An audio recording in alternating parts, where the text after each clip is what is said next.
اب آپ اپنے آپ کو کیسے ایموشنلی اسٹیبل بنا سکتے ہیں؟ پہلی بات، دوسروں سے توقعات لگانا چھوڑ دیں. ہمارا جو نفسیاتی بحران ہے نا، اس کا سب سے بڑا سبب یہی ہوتا ہے کہ ہم نے اپنے ارد گرد کے لوگوں سے توقعات زیادہ لگائی ہوئی ہوتی ہیں، اور اپنے آپ سے ہم نے توقعات کم لگائی ہوئی ہوتی ہیں. جبکہ توقعات کی ترتیب ہونی یہ چاہیے کہ پہلے آپ کی توقع اپنی ذات سے ہو، اس کے بعد آپ اللہ تعالیٰ سے توقع رکھیں. ٹھیک ہے؟ جبکہ ہم کیا کرتے ہیں، ہمارا لیول کیا ہوتا ہے، ہم دوسروں سے توقعات زیادہ لگاتے ہیں، اللہ تعالیٰ سے توقع کم لگاتے ہیں، اور اپنے آپ سے تو بالکل نہیں لگاتے. ٹھیک ہے؟ جبکہ آپ یہ دیکھیں کہ جب آپ کسی سے توقع لگاتے ہیں اور اس کے بعد جب وہ آپ کے لیے کچھ کرتا ہے تو آپ کے اندر وہ ایک نیچرل شکر گزاری نہیں آتی. ہمیں کیا لگتا ہے یہ تو اس کا فرض تھا، اگر اس نے کیا فار گرانٹیڈ لیتے ہیں ہم اس چیز کو. یہ تو اس کا کام تھا، اس کا فرض بنتا تھا میری خدمت کرنا، اس کا فرض بنتا تھا مجھے کھانا بنا کے دینا، اس کا فرض بنتا تھا میرے لیے کما کے لانا اور میرے لیے مجھے خوش کرنا، مجھے گھمانے لے کے جانا. ہم اس چیز کو فار گرانٹیڈ لینے لگتے ہیں. تو اس کے پیچھے بیک گراؤنڈ میں ہم یہ نہیں دیکھتے کہ وہ بندہ کس سے چل رہا ہے. ہم یہی تو نہیں دیکھتے ایکچولی، اس لیے کہ ہماری جو توقع ہے نا وہ اس سے لگی ہوئی ہوتی ہے.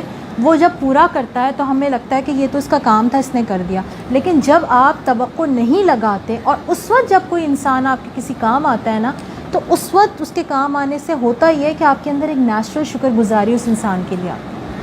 آپ دیکھیں آپ کے کوئی رشتہ دار ہو، کوئی بہت اچھی فرینڈ ہو، ٹھیک ہے، آپ کو بالکل اسے توقع نہیں ہو کہ وہ آپ کے کسی کام آئے گی، لیکن وہ آپ کا کوئی بہت زبردست آپ کے کسی کام میں آ جاتی ہے. آپ کے دل میں کیا اس کے لیے کتنی محبت آئے گی نا، کتنی اس کے لیے شکر گزاری کے جذبات آئیں گے کہ اس نے میرا کتنا خیال رکھا ہے. لیکن اگر اس کے لیے کوئی ایکسپیکٹیشن نہیں ہوگی، ہے نا، یہ تو تب ہوگا نا. لیکن اگر ایکسپیکٹیشنز ہوں گی اور پھر وہ آپ کے لیے کچھ نہیں کرے گی تو آپ کا دل اس سے میلا ہو جائے گا، آپ ہرٹ فیل کریں گے.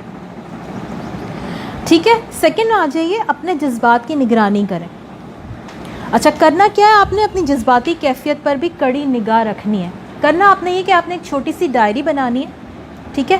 اس کے اندر آپ جب بھی کسی بھی مرحلے پر ناراض ہوئے یا خوش ہوئے، آپ نے یا کسی بھی شدید کیفیت سے دوچار ہوئے، آپ نے اس ڈائری میں اس جو جذباتی بحران تھا نا جس سے آپ گزرے، آپ نے اس کو لکھنا ہے.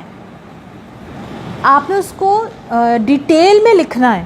آپ نے کیا لکھنا ہے، پہلے آپ نے اس کی ڈیٹ ڈالنی ہے کہ آج کے دن یہ واقعہ ہوا. اچھا، میری بہت عادت ہے کہ میں اگر کچھ لکھتی ہوں، مطلب ایون میں کوئی کلاس بھی اٹینڈ کری، مطلب میں اس نوٹس کے اوپر میں ڈیٹ ضرور ڈالتی ہوں. میں ڈیٹ کے بغیر کبھی کام نہیں کرتی. ڈیٹ ضرور ڈالیں. دوسری بات لکھیں کہ ہوا کیا، آپ کے ساتھ ایسا کیا دکھ بھری داستان ہو گئی، اس کو رقم کریں. ٹھیک ہے؟ تیسری بات میں لکھیں کہ آپ نے اس واقعے میں کیا کیا، اس کے ریفلیکشن کے طور پر آپ نے اس وقت کیا کیا. ٹھیک ہے؟ چوتھی بات یہ لکھیں کہ آپ کو ویسے کرنا کیا چاہیے تھا. 4 باتیں میں نے آپ کو بتائیں. پہلی بات، آپ ڈیٹ ڈالیں. دوسری بات لکھیں کہ اصل میں وہ واقعہ ہوا کیا تھا. تیسری بات آپ لکھیں گے کہ آپ نے اس واقعے میں کیا رد عمل کے طور پر.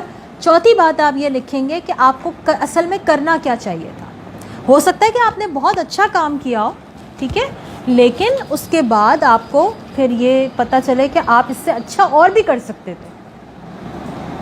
اچھا، اس سے ہوگا کیا، اس سے ہوگا یہ کہ آپ اپنے جذبات کی نگرانی شروع کر دیں گے. کانشیس ہو جائیں گے کہ مجھے اس وقت کیا کرنا چاہیے تھا اور میں کر کیا رہی ہوں. اور یقین جانے پھر کبھی پلٹ کے وہ ڈائری جب پلٹتے ہیں نا، پیچھے کے اوراق پلٹتے ہیں، جیسے انسان کبھی اپنی زندگی میں پیچھے مڑ کے دیکھتا ہے تو وہ ریفلیکٹ کرتا ہے چیزوں کو. ٹھیک ہے نا؟ اسی طرح سے جب کبھی آپ اپنی ڈائری کے اوراق پلٹ کے پیچھے مڑ کے آپ پڑھیں گے ان واقعات کو، تو آپ کو اندازہ ہوگا کہ آپ نے کتنا گرو کیا ہے. یعنی 6 مہینے پہلے جو واقعہ ہوا تھا اس وقت میں نے جس طرح ریئیکٹ کیا تھا، اور آج جو واقعہ ہوا اس کے بعد میں نے جس طرح رسپونڈ کیا، تو میرے اندر کتنا میں نے گرو کیا ہے، میرے اندر کتنی بہتر تبدیلی آئی ہے.